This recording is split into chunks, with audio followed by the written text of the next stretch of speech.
पूजनीय माता और बंधुओं, अब एक भजन होगा और भजन के साथ साथ सभी भाई बहन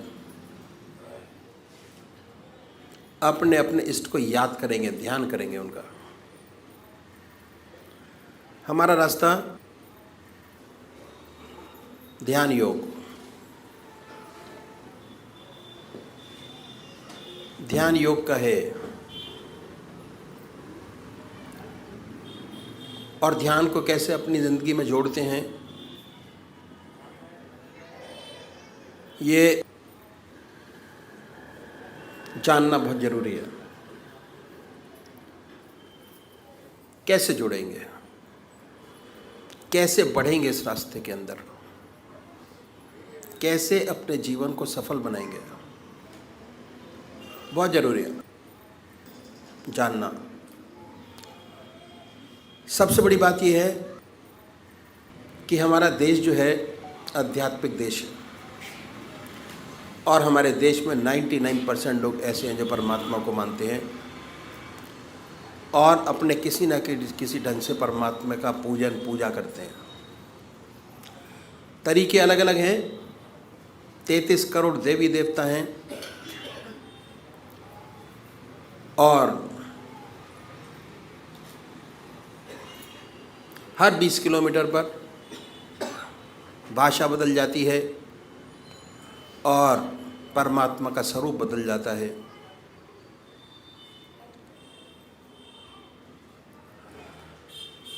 तो हम सब लोग जानते हैं कि परमात्मा ने हमें विवेक बुद्धि दी है, कर्म करने का अधिकार दिया है। बाकी 84 लाख योनियाँ भोग योनियाँ हैं। कितना सुंदर परमात्मा ने ये योनि हमको दी। परमात्मा की साया जब से पैदा हुए तब से हमारे साथ है और जब हम इस जहान को छोड़ के जाएंगे तब भी हमारे साथ है। समझने की ज़रूरत है कि कैसे परमात्मा की कृपा जन्म से अंत तक हमारे साथ है और ये मनुष्य जीवन के अंदर ही समझा जा सकता है और कोई योनि ऐसी नहीं है जो समझा सकती हो। परमात्मा ने बड़ी असीम दया कृपा कर हमको मनुष्य योनि प्रदान की। सबसे बड़ी देन।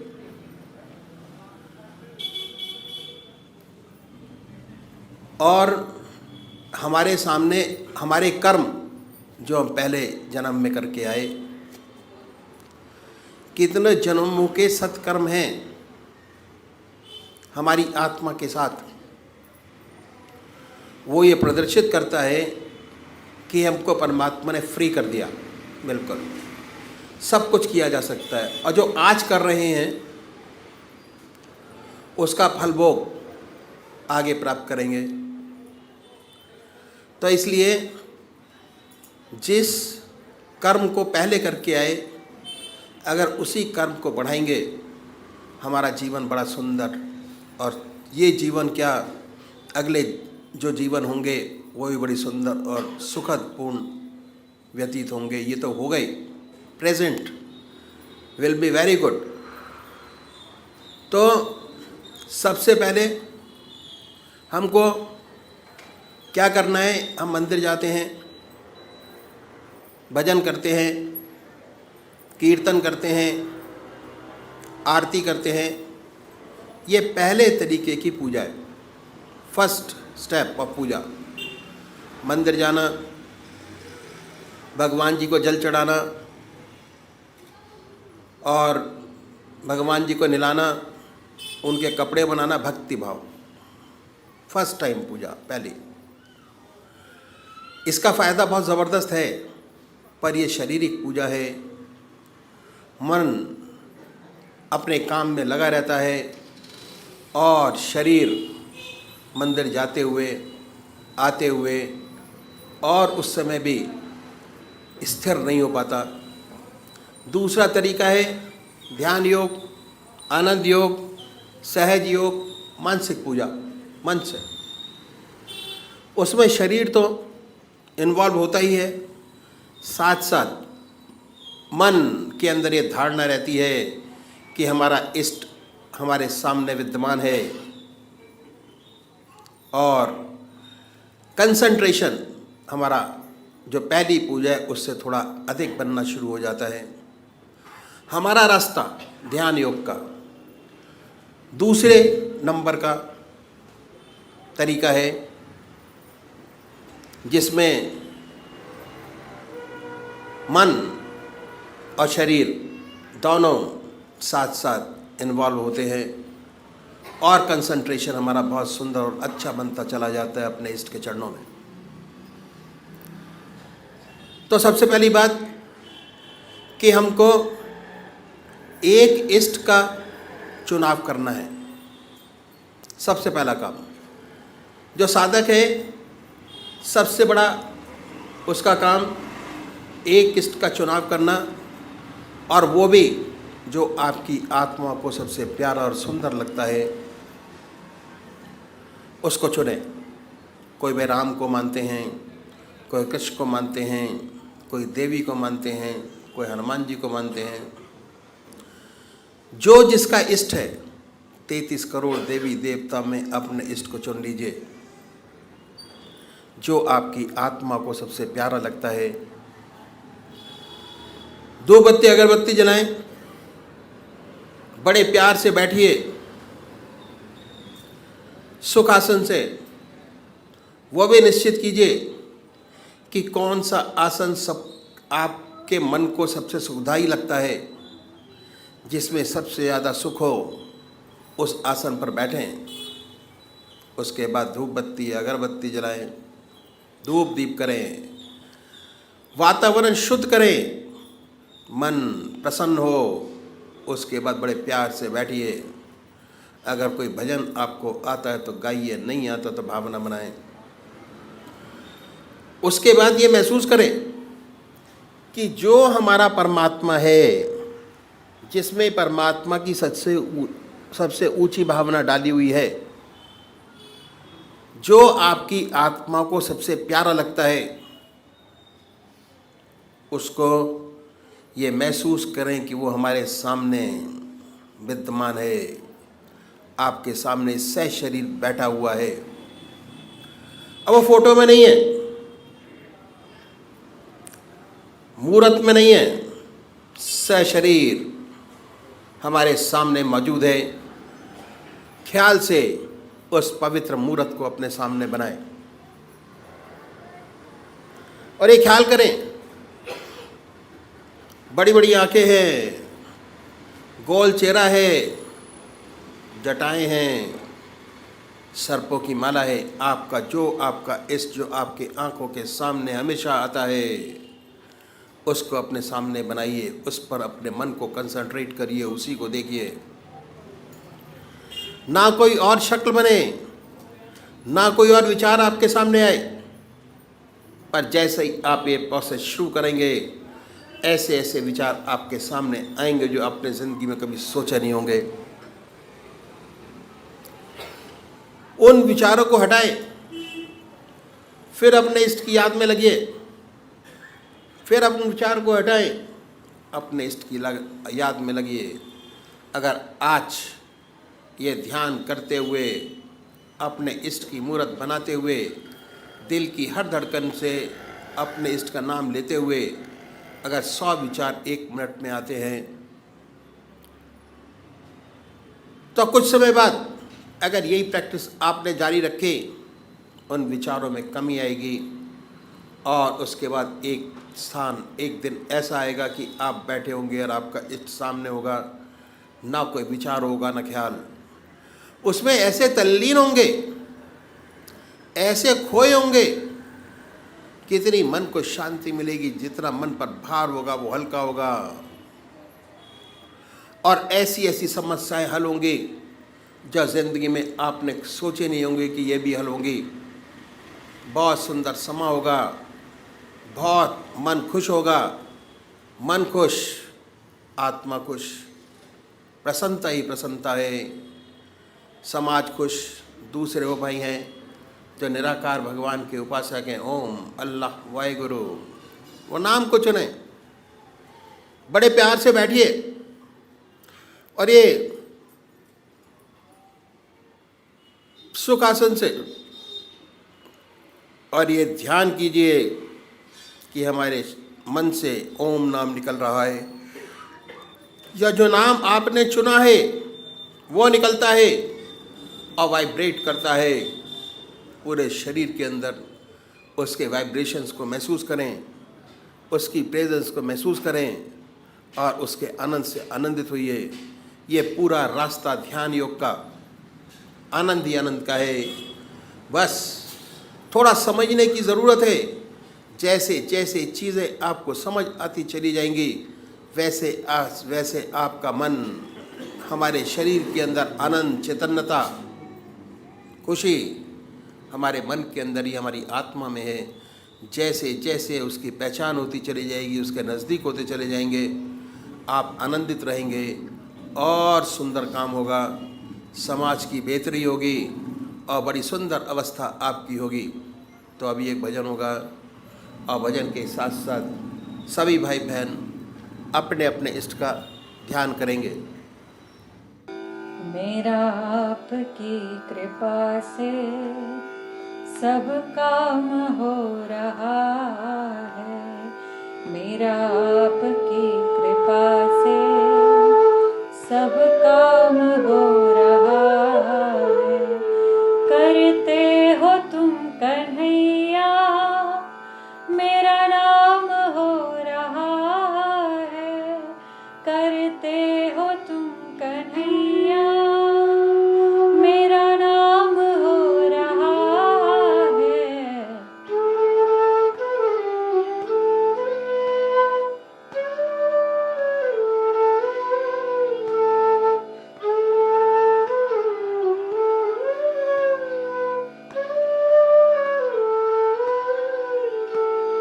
पतवार के बिना ही मेरी नाव चल रही है, पतवार के बिना ही मेरी नाव चल रही है। हैरान है ज़माना, मंज़िल भी मिल रही है। हैरान है ज़माना, मंज़िल भी मिल रही है। करता नहीं मैं कुछ भी, सब काम हो रहा है। करते हो तुम कन्हैया, मेरा नाम हो रहा है। करते हो तुम कन्हैया, मेरा नाम हो रहा है।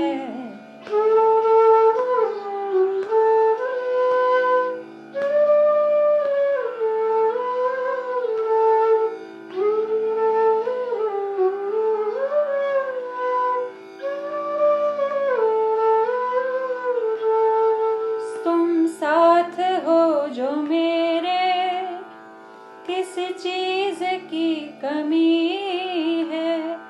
तुम साथ हो जो मेरे, किस चीज़ की कमी है। किसी और चीज़ की अब दरकार ही नहीं है।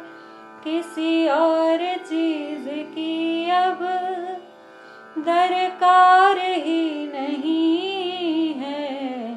तेरे साथ से गुलाम अब गुलफाम हो रहा है। तेरे साथ से गुलाम अब गुलफाम हो रहा है। करते हो तुम कन्हैया, मेरा नाम हो रहा है। करते हो तुम कन्हैया, मेरा नाम हो रहा है।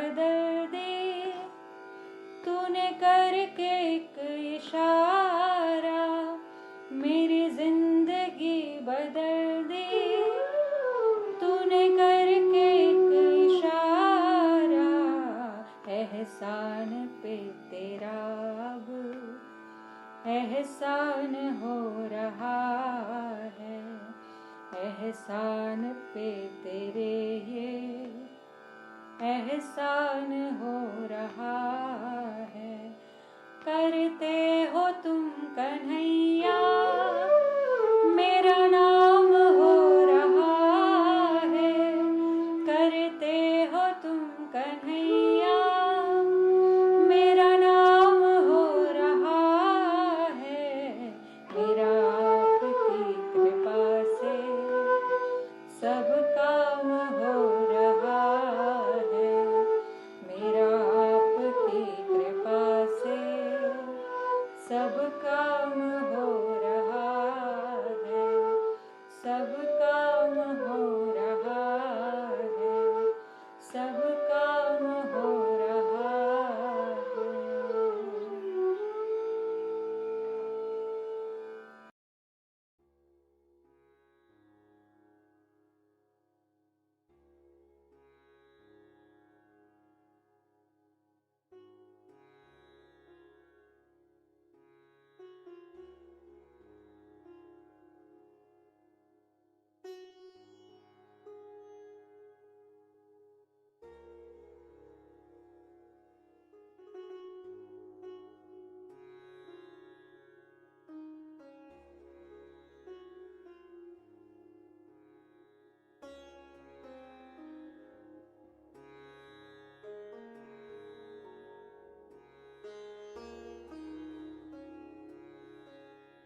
श्री ब्रजमोहन वचनामृत भाग 4 परिच्छेद 9 सच्चा जीवन साथी। स्थान T12 अतुल ग्रोव रोड नई दिल्ली सन 1952। जाहि न चाहि कबहु कुछ तुम स्नेह सहज स्नेहु बसहु निरंतरता सुमन सोराउर निज गेहु। समय लगभग 11 बजे का है। श्री प्रेमचंद जी मित्तल प्रसाद के लिए मिठाई फूल पुष्पहार लेकर पहुंच गए हैं। श्री सद्गुरुदेव जी महाराज ने आपको बैत अता फरमाई। आपने बड़े प्रेम और श्रद्धा से श्री सद्गुरुदेव जी को तथा पूज्य माता जी को पुष्पहार पहनाए और बाहर आकर सभी भाइयों को बड़े प्रेम से मिल रहे हैं। उसी समय इस दास के बहनोई साहब श्री शिव प्रसाद जी तथा प्रिय बहन जयदेवी को भी उपदेश अता फरमाया। सब लोग बहुत ही प्रसन्न नजर आ रहे हैं। मालिक की बड़ी दया कृपा है। आज होलिका दहन का दिन है। गेहूं की बालें तथा गन्ने होली में भूने जाने के लिए आ गए हैं। घर की देवियां तरह तरह के खाने का सामान बनाने में व्यस्त हैं। आज छुट्टी है। दिन भर किसी न किसी कार्य में सब लोग व्यस्त हैं। सायंकाल हुआ और सत्संगी भाई बहन आना प्रारंभ हो गए हैं। 7 बजे श्री सद्गुरुदेव जी महाराज हॉल में पधारे। सभी भाई एक टक उनकी ओर निहारने लगे। थोड़ी देर में ही वे समाधि में चले गए और आए हुए सभी भाई बहन अनुपम चित्त की एकाग्रता का अनुभव करने लगे और धीरे धीरे आत्मिक आनंद की धारा में गहरे डूब गए। निस्तब्धता का साम्राज्य स्थापित हो गया। सभी भाई बेखुदी की आलम में मस्त हैं। लगभग 1 घंटा आंतरिक सत्संग के बाद श्री सद्गुरुदेव जी ने आंखें खोली और बड़े ही मधुर कंठ से निम्नलिखित भजन गाया। रहना नहीं देश बिराना है, यह संसार कागज की पुड़िया, बूंद पड़े घुल जाना है। यह संसार कांट की बाड़ी, उलझ उलझ मर जाना है। यह संसार झाड़ और झांझर, आग लगे बर जाना है। कहत कबीर सुनो भई साधो, सतगुरु नाम ठिकाना है। भजन के बाद आपने फरमाया, यहाँ पर एक ही नुस्खा हर शख्स को नहीं बतलाया जाता। जिस प्रकार पेटेंट दवाएं जरा सा प्रकृति या रोग के अंतर होने से सबको यकसा लाभ नहीं करती, इसलिए बुद्धिमान आदमी अनुभवी वैद्य से अपनी दशा कहकर और नब्ज दिखाकर नुस्खा लेकर औषधि खाता है तो जल्दी आरोग्य होता है। दूसरी तरह के वे लोग होते हैं जो अखबारों और इश्तहारों में दवा का नोटिस पढ़कर स्वयं अपनी बुद्धि से दवा का ऑर्डर देकर मंगा लेते हैं। उनको कभी कभी लाभ के बदले हानि हो जाती है। इसी तरह शास्त्रों में पढ़कर या पंडितों से पूछकर लोग योगाभ्यास आदि करने लगते हैं, जिसके कारण कभी कभी ऐसी हानि हो जाती है कि जान के लाले पड़ जाते हैं। यहाँ पर हर व्यक्ति के लिए उसकी रुचि और अवस्था, योग्यता और शक्ति के अनुसार अलग अलग उपाय बताया जाता है। इसलिए जो अभ्यास जिसको बताया जाए और जो दशाएं इसमें पैदा हो, उनको किसी से ना कहना चाहिए। या तो अपने गुरु से कहें या गुरु ने शिक्षा के लिए जिसके सुपुर्द कर दिया हो उससे कहें, अन्यथा हानि होने का डर है। हानि यह है कि जिससे कहा जाए यदि उसकी हालत आपसे अच्छी है तो उसको अहंकार हो जाने का डर है, और यदि वह नीची श्रेणी में है तो उसे ग्लानि होने का डर है।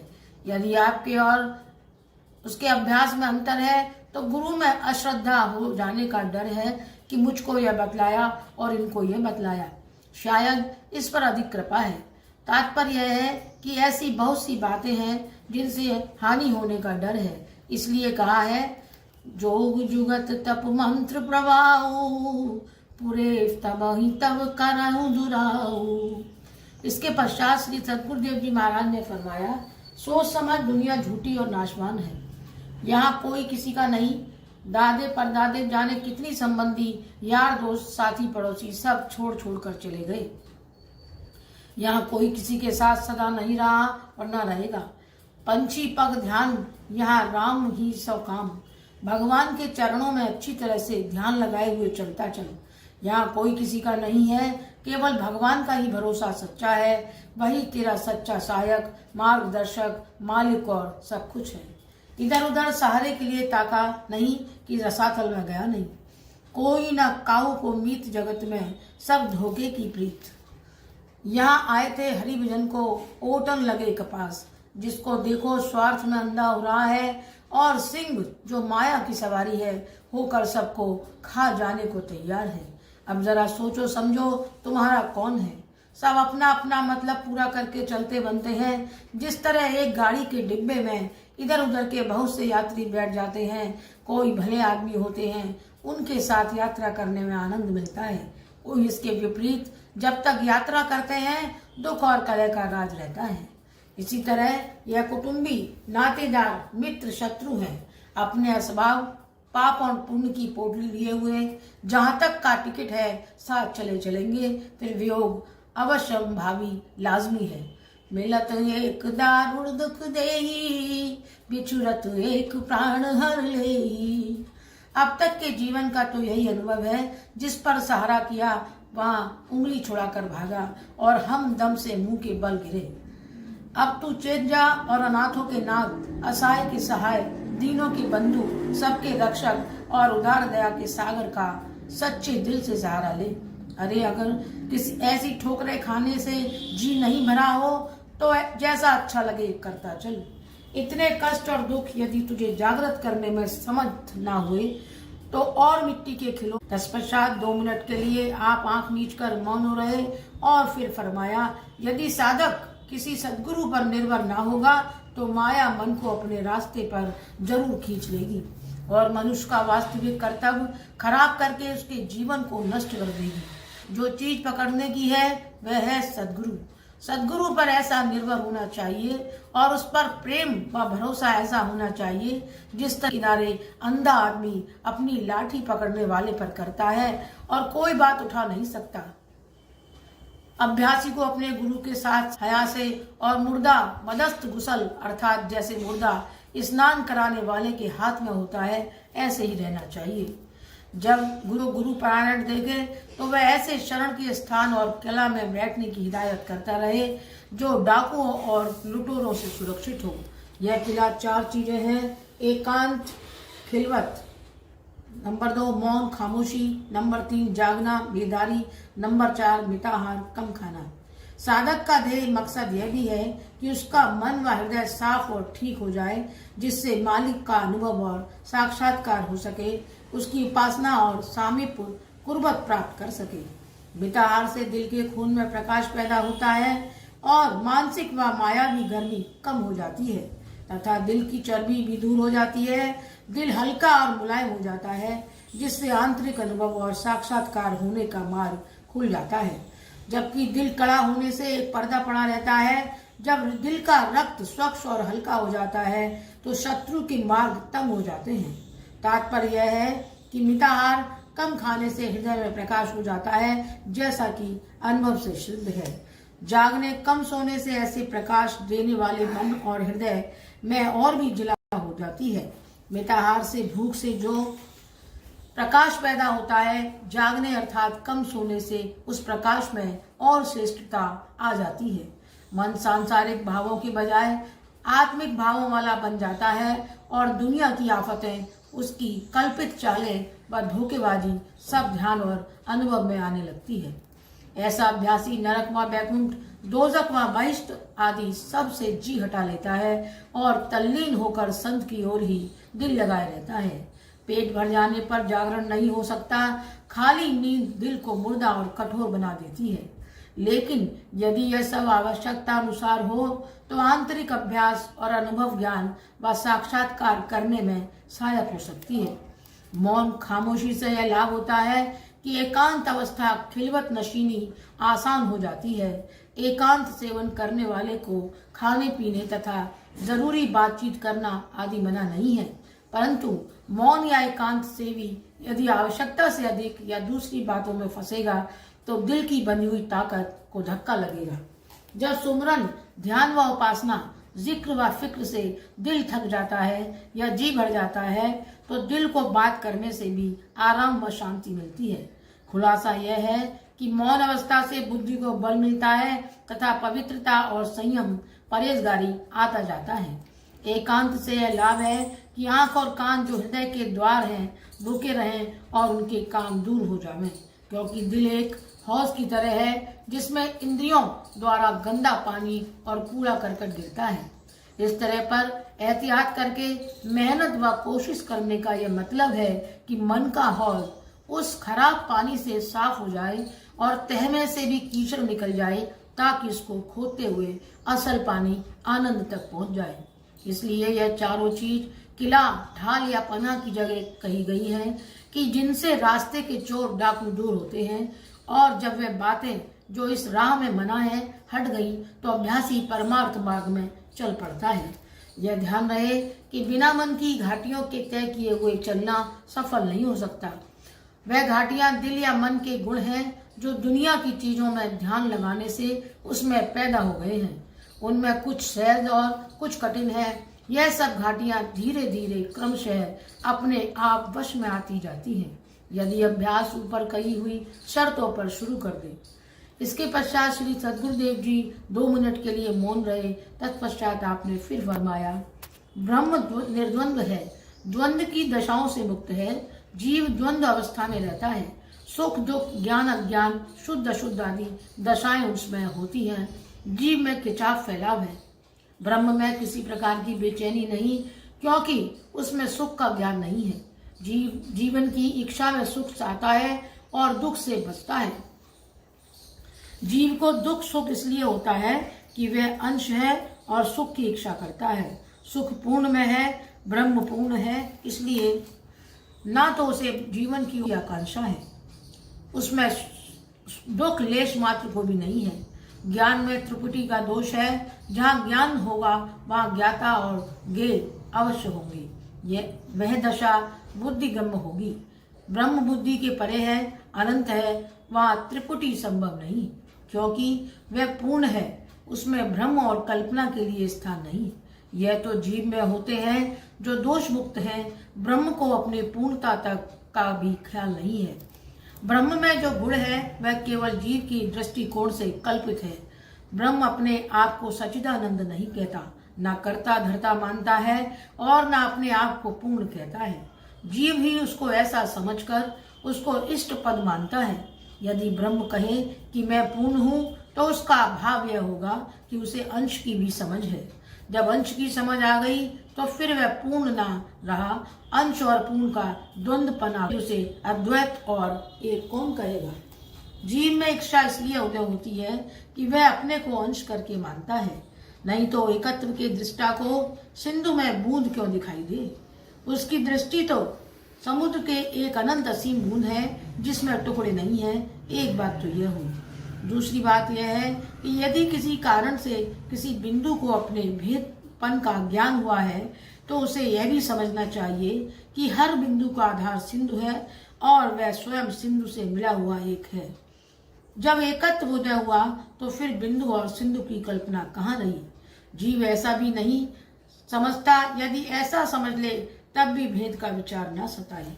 जा रहे हो सब कुछ देखते हुए फिर भी कुछ ना देखे, सब कुछ सुनते हुए भी कुछ ना सुने। एकाग्रता की अवस्था ऐसी घनी हो कि बाहर की कुछ भी बातों का असर न पड़े। हृदय में केवल परमात्मा की याद हो और सब विकारों से खाली हो। मन और वाणी से दुनिया के काम करे जो ईश्वर ने हमारे जिम्मे दिए हैं। इसके विपरीत जो लोग एकांत में निवास करते हैं परंतु सांसारिक बातों में उनका मन लगा है, ऐसे लोग एकांत में भी बाजार लगाए बैठे हैं। मालिक मिथ्याचरण से बचावे।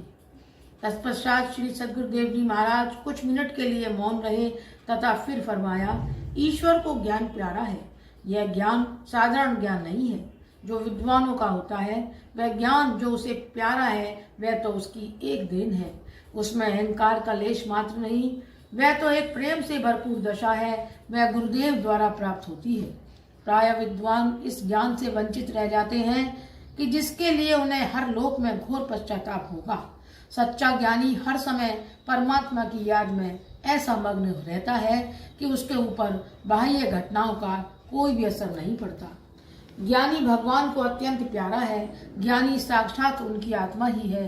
ज्ञानी त्वमेव से मेव मतम गीता। ज्ञानी प्रभु विशेष प्यारा रामायण। ज्ञानी भगवान को किसी हेतु से नहीं पूछते, सब कामना रहित होकर निष्काम भाव से भगवान की उपासना करते हैं। इसी से ज्ञानी प्रभु जी को अत्यंत प्रिय है। वह ईश्वर को ईश्वर के लिए पूछता है। वह भगवान से प्रेम किए बिना नहीं रह सकता, यह उसका स्वभाव है। ध्रुव और विभीषण ने कामना युक्त होकर भगवान की उपासना की, किंतु प्रहलाद ने पूर्ण निष्काम भाव से भगवान की आराधना की। इसलिए प्रहलाद की गिनती ज्ञानी भक्तों में है। क्योंकि समय अधिक हो गया था, सत्संग समाप्त हुआ। सभी सत्संगी भाई आनंद में मग्न हुए अपने अपने घरों को चले गए। रात्रि में होलिका दहन हुआ, जिसमें आपने बड़े ही प्रेम से हिस्सा लिया। बाले तथा गन्ने होली में भुने गए। तत्पश्चात आपके चरणों में गुलाल और अबीर अर्पण किया। आप सबको हृदय से लगाकर बड़े प्यार से मिले और सबको आशीर्वाद दिया। यह हम सब लोगों का परम सौभाग्य था कि होली के अवसर पर आप हमारे यहाँ पधारे हुए थे और हम सब ने यह उत्सव आपकी छत्र छाया में मनाया। प्रातःकाल हुआ और जैसे ही हम घूमकर वापस आए, बच्चों ने पिचकारियां निकाली और रंग फेंकना शुरू कर दिया। लगभग 10 बजे तक सभी छोटे बड़े बाहर निकल आए और एक दूसरे पर रंग फेंकने लगे तथा मिलने लगे। दिल्ली सत्संग के सभी भाई बहन पधारे, सभी आपसे प्रेम से मिले और सभी ने आपके चरणों में गुलाल और अबीर अर्पण किया और होली का रंग खेलने में बड़ा ही आनंद आया। ऐसा होली पर आनंद जीवन में पहली बार मिला।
है।